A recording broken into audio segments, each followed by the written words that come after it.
Good afternoon, everyone. It's Marcus Jordan, MJ, your football insider for KU football, Jayhawks football.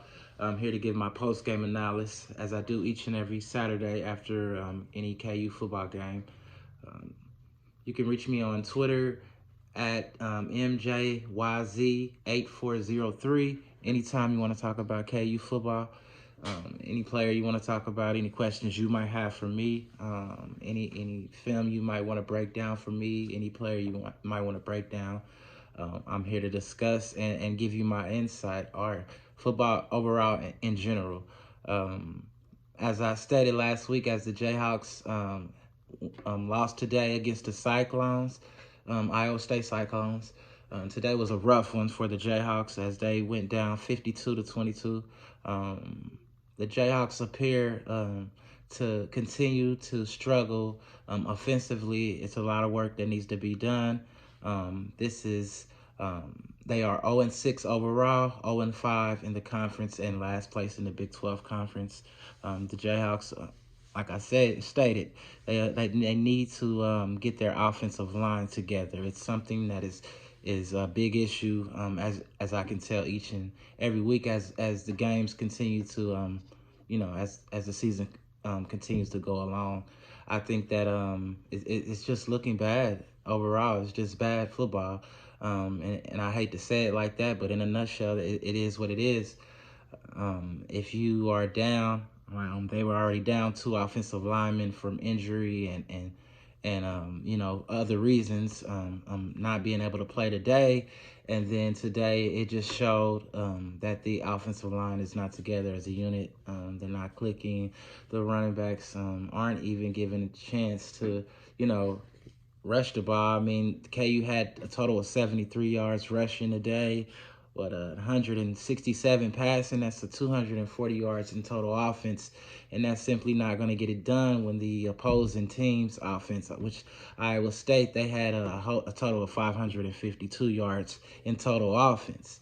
KU struggled to get any production on the offensive end on the first half, and therefore getting a late start in the second quarter. They only scored 7 points in the first half. It was rough, and therefore they were behind from the get-go, from 13-0 until the second quarter. It was 13-7, and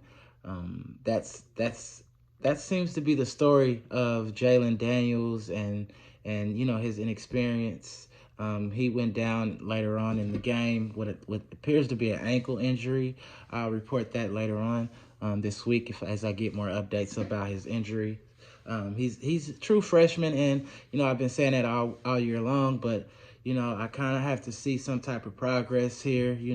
They're running the ball with him too much. 16 carries for like 38 yards, and he's your leading rusher, and he's your quarterback. I understand that he needs to get out the pocket and make plays, but you need to have a different type of game plan. And when he appears to take on so many big hits, maybe just get the ball out in quick, screen passes or quick out routes or something, to where it's quick slants, not with him just RPOs rushing the ball per RPOs, as I stated, but something else needs to be done about him rushing the ball and him taking on big hits, and he paid for it. As the game went on, and in the end, he does make an interception, a couple of passes every game where you're like, why are you throwing the ball into triple and double coverage? But then he does make plays and kind of see it, but in the second quarter that he's the future of KU football and what they have going there. But the offensive line has struggled, starting up front. It all starts up front with your offensive line. And when they're getting smacked out in the mouth or when they're getting out executed by the opposing defensive lineman, then you give your chances of winning when they're slim to none.